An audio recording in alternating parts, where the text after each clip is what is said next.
Kabbalah and the psychology of the soul, taught by Rabbi Tzion Krasnianski.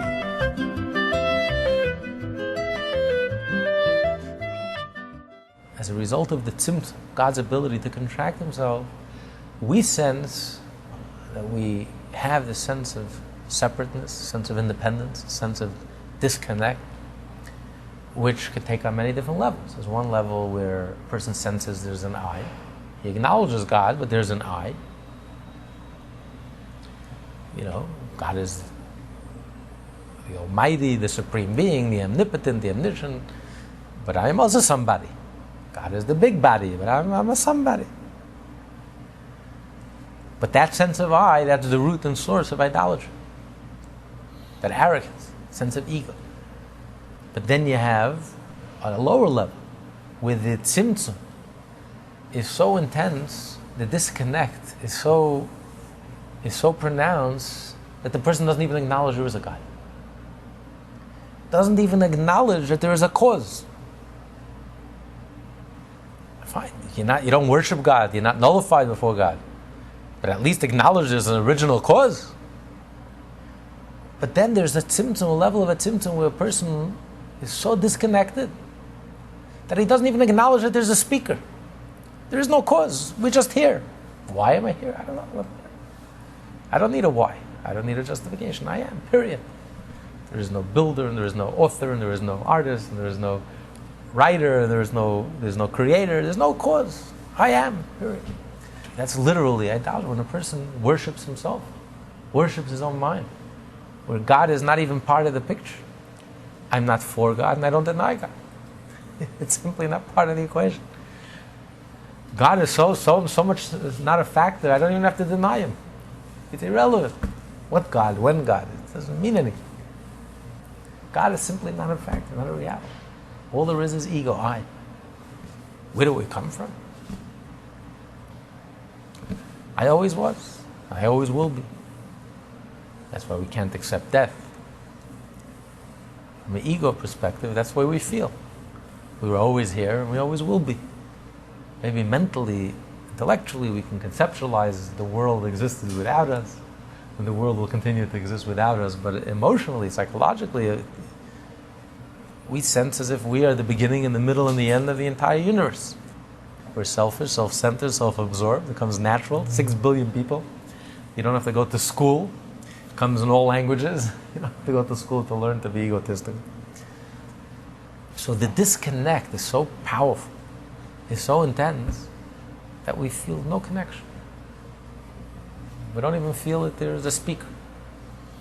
The words have like a life of its own. Where did it come from? I don't know. It just is. It didn't come from anywhere. It's not going anywhere. It just is. It's a reality. It's a fact.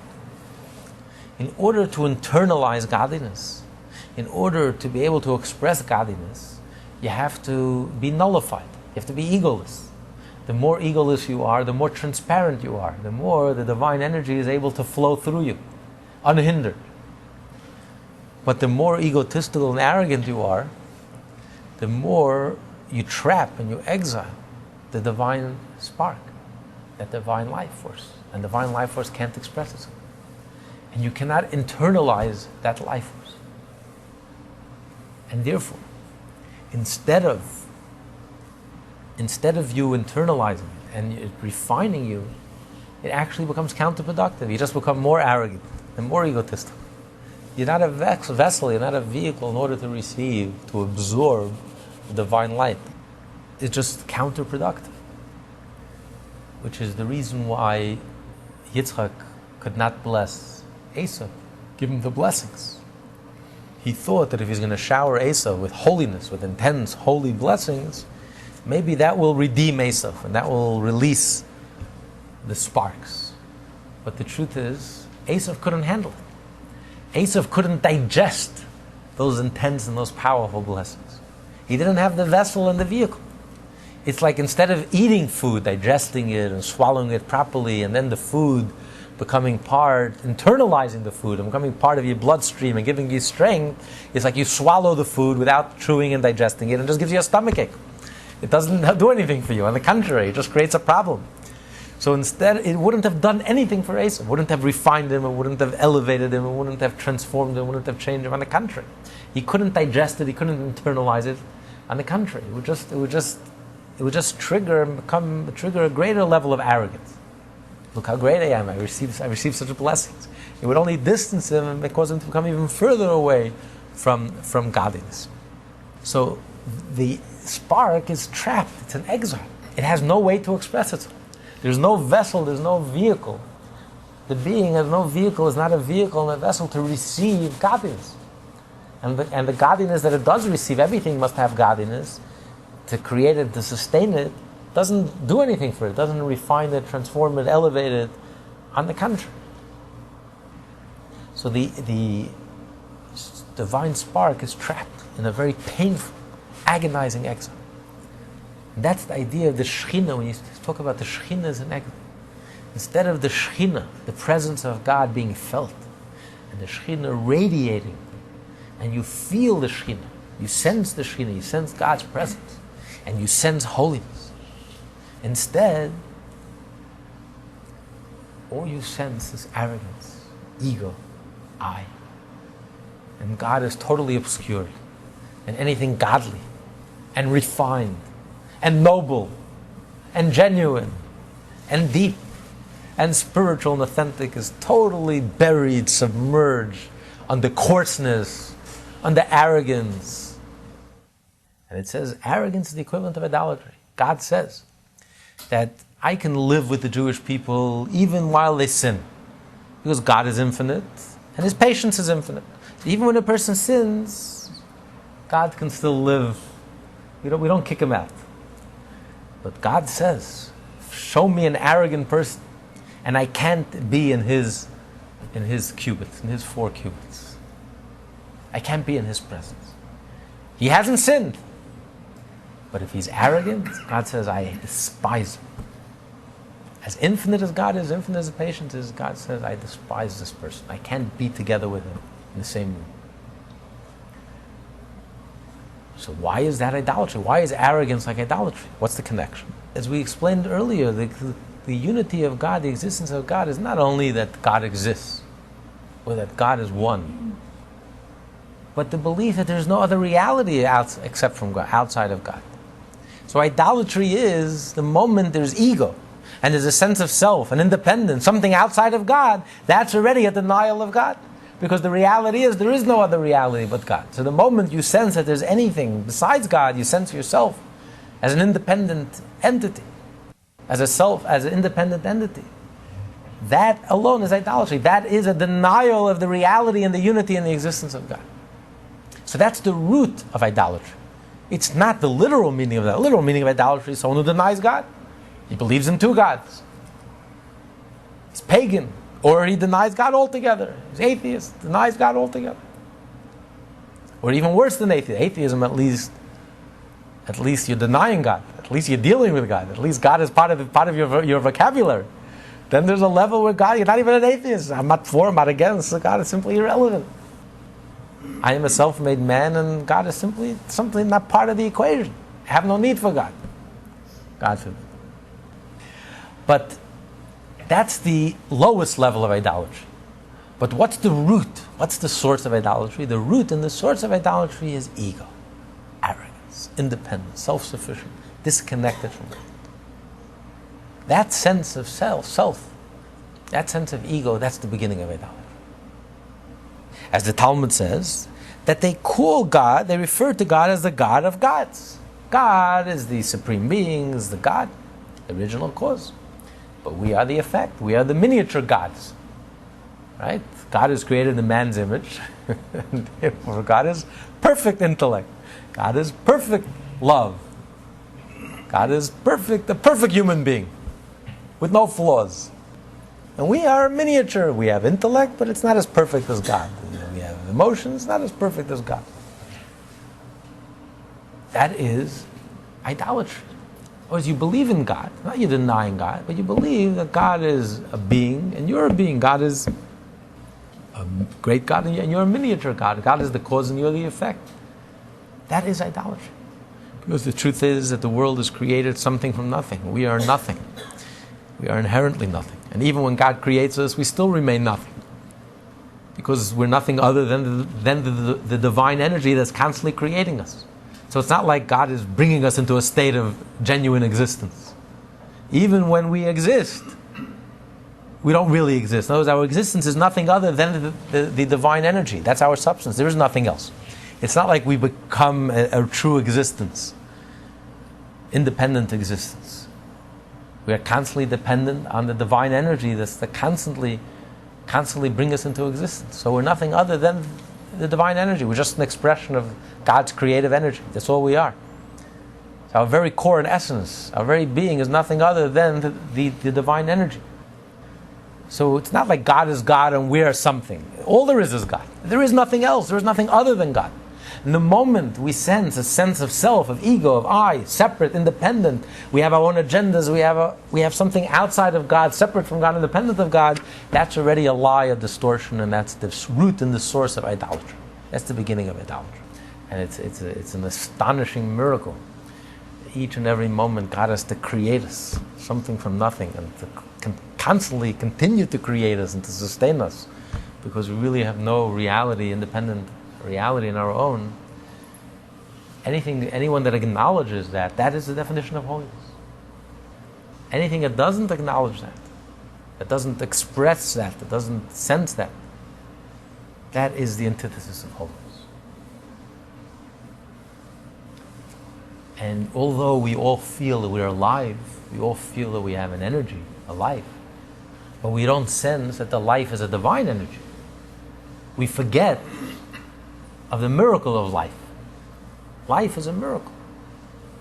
Only God can create life. All the scientists in the world can create the life of a fly. Life is a miracle. It comes from within. It's not a mechanical event. It's not something you build with building blocks. It's not a technical mechanical event. Life comes from within. Life is an astonishing miracle. Only God has the power to give life, and He gives us life. But we don't sense the miracle of life. We just take life for granted. We sense that we're alive. We sense an energy. We want to be energetic. We want to be energized. We want to feel energized, and we feel life. But we don't make the connection. There's a total disconnect from life and from the divinity of life, the divine aspect of life, the miracle of life, the totally astonishing miracle of life. There's a total disconnect. If we were living in a sane world, people would be building stadiums in the maternity wards. After work, everyone would come rushing to the maternity wards to see the miracle of life instead of watching some silly games. Or the library. People would be running to the library to study wisdom. But we don't make a connection. It's a total disconnect. That's a total disconnect. It's like we have blinders on.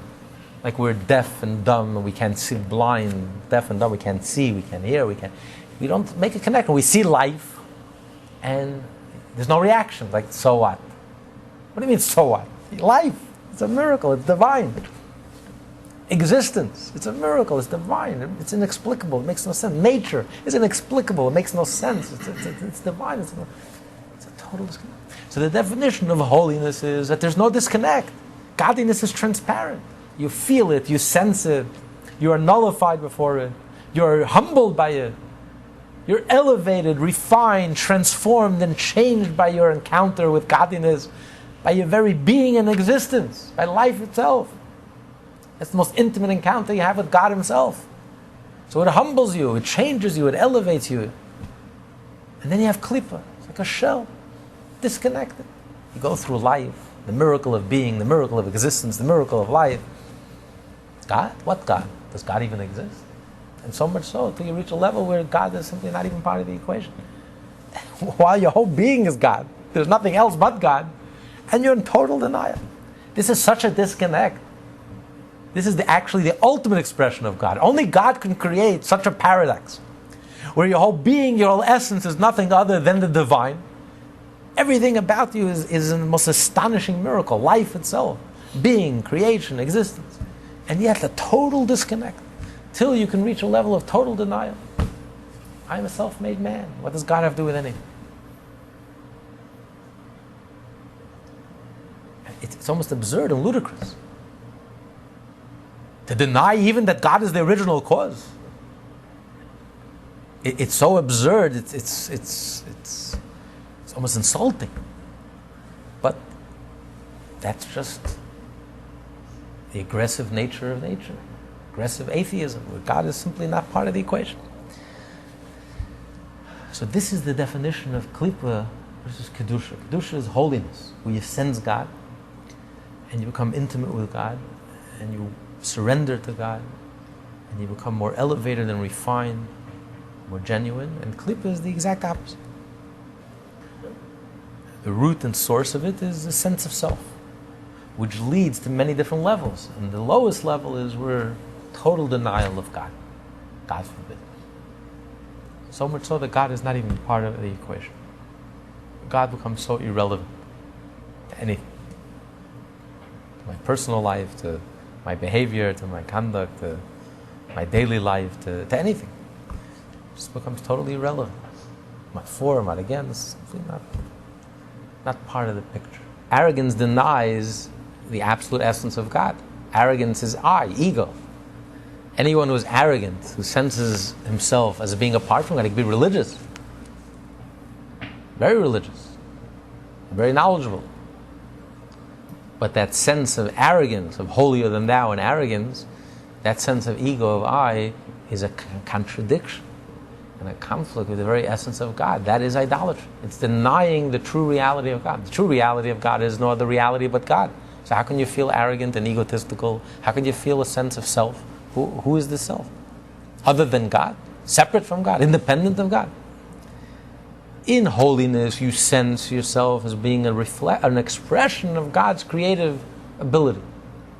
And therefore your whole life becomes holy and godly. Your whole life is dedicated to worshiping God, serving God, leading a godly life, fulfilling your divine mission in this world, bringing godliness into this world, changing the world, elevating the world, engaging in the world and transforming it into a holy place. Everything is godly. You're on a mission. Everything in your life is permeated with godliness. From the act of eating, the act of sleeping, the simplest, most mundane act. Everything that you do in your life is really focused and dedicated to godliness, permeated with godliness. There's nothing else. You don't have any other agendas. God's agenda, and this is my personal agenda. My whole being, my whole essence is nothing other than an expression of the divine. There is nothing else. But the moment you become arrogant and you have your own agendas and you have a sense of self apart and separate from God, even though you haven't sinned, you haven't done anything wrong, God says, I can't stand this person. It's idolatry.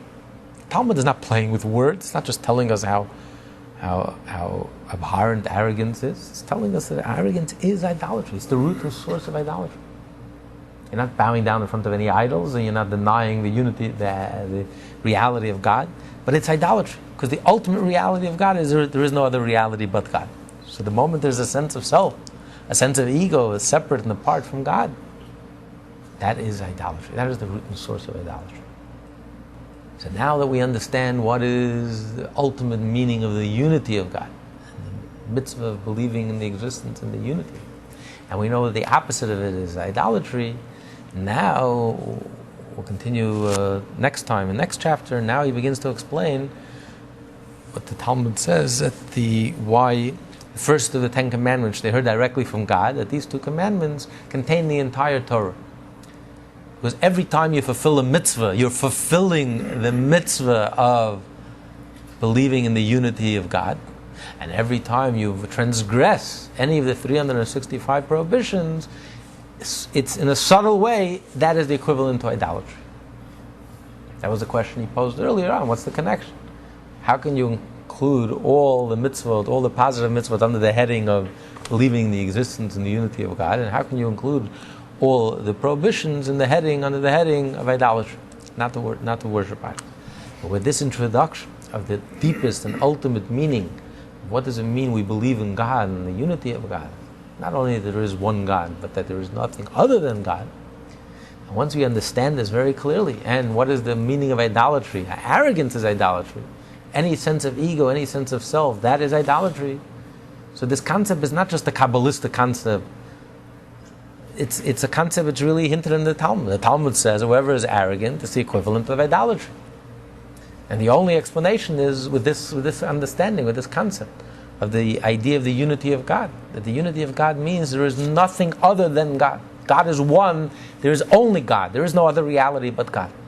Only with that concept could we possibly understand the statement of the Talmud that whoever is arrogant is the equivalent of idolatry. Otherwise the Talmud makes no sense. What's the connection to idolatry to arrogance? A person could be very religious and can know the whole Talmud backwards and forwards, and he hasn't sinned once in his lifetime. How can you call him an idolater? And God says, a person who sins, I can live with their sin. God says, I live with the Jewish people, I dwell with the Jewish people, even when they're impure, even while they're sinning. No problem. Find me someone who's arrogant, and God says, I can't stand in his 4 cubits. I can't be together with him. He hasn't sinned. All he's done is mitzvah, but he's arrogant. God says, I hate this person. Can you imagine God saying that about someone? The holier than thou, arrogant person. Because what is the meaning of belief in God? If God is just an abstraction, I can believe in God, and worship myself at the same time. I worship God a little more than I worship myself, but I worship myself too. But if you understand the true meaning of the unity of God, and you realize that there is no other reality but God, and you internalize it, and you absorb that, and you receive it, and you appreciate it, and you sense it, then you rise above your ego. When you rise above your ego, you rise above yourself, then you become a vessel for God. Then you become one with God. Then you are connected with God. That's the definition of holiness. So there's no arrogance. There's no ego. There's no superiority complexes and holier than thou attitudes. I am better, I'm closer. There's no ego, there is no I. And every Jew has the same holy spark. It has that same holy soul and that same readiness, holy potential in the moment of truth. Every Jew is ready to give up his life for God. So every Jew has that same level of holiness. How can I look down on another Jew? Have a sense of arrogance and holier than thou attitude. So this is what the Talmud means, that arrogance is the equivalent of idolatry. Because this is the root and source of all idolatry. Of course, there are many levels. There's a level of idolatry, you acknowledge God, you worship God, but you worship yourself too. God is God, but he's God of many gods. I'm one of them. Then you have a level where you can disobey God. You deny God. Or God has become so irrelevant that you don't even deny God. He's simply not, I'm a self-made man. What does God have to do with anything? I didn't ask him, I didn't ask for his help, and on my own, and I don't need him, and it's totally irrelevant. I don't care if he does exist. It doesn't mean anything. Total denial. How can a person be in total denial? Where does this psychological symptom come from? A person can be in total denial about himself. So it all originates when you are in total denial of God. God is all-encompassing. God is sustaining you and creating you at this very moment. The truth is that we never left God. And we're absolutely unified in the absolute unity of God. But we're in total denial. So much so, we even deny that God even exists. Many people deny God even exists. When you're in total denial about the most basic core truth, your truth, God is your truth. You're in basic denial of your core truth. You think you're not going to be in denial about the other things, areas in your life. You'll be in total denial. That's why we have a generation of total denial. When we're in total denial about ourselves and totally deluded about ourselves. We're deluded and denial about something that touches the very core and essence of our being. You think we're going to be in touch with reality? We're going to be in touch with other people? We're going to be in touch with the reality around us, even in touch with ourselves? You can't. But on the other hand, the more humble you are, the more in touch you are with your core and essence, which is Hashem, then the more in touch you'll be with yourself, the more honest you'll be with yourself, the more in touch you'll be with yourself, the more in touch you'll be with the people around you and the world around you. So the believing Jew who's really conscious of this holiness is really the one who's most in touch with the world around him. The most down to earth and the most in touch. That's why the Jewish people have survived for 3,800 years. Where are all the mighty Romans and Greeks? Where are they? All forgotten. Footnotes in history. Blown away by the wind. And yet the Jew has never left. Because the Jew is firmly planted in this world. When you're not in denial about the deepest, most important truth in your life, which is Hashem, then you're not in denial about yourself. You're in touch with yourself, you're in touch with the people around you, you're in touch with the world around you. You're down to earth, you're real, you're grounded. And that's eternal. That's indestructible. But if you're in denial of God, then you're in total denial of yourself, delusional, and total denial of the people around you, and total denial of the world around you.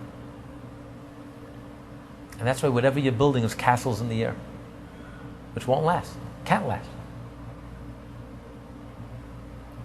Look at what happened to the mighty Romans and the mighty Greeks. Vanish, poof, communism, poof, gone. It never existed. Because it's castles in the air. There's no reality. Atheism, denial of God, it's delusional. God is our truth. There is no other truth. There is no other reality. So if you're out of touch, you're in denial about the most core truth, your truth. So out of touch. You have it so wrong, so distorted. If you can't think straight in one area in your life, in the most important area in your life, the area that hits home most, your own being, your own existence, your own reality, if you're not in touch with your own reality, with the reality of God, which is the core and essence of your being, how can you be in touch with anything else in your life? Then it's just building castles in the air. And usually when there's no room for God, there's no room for anyone else either in your life. They usually go hand in hand. A person who has room for God also has room for someone else in their life. A person who has no room for God has no room for anyone else in their life. It's too crowded. There's only room for one. One absolute being, and that's myself, me, myself, and I.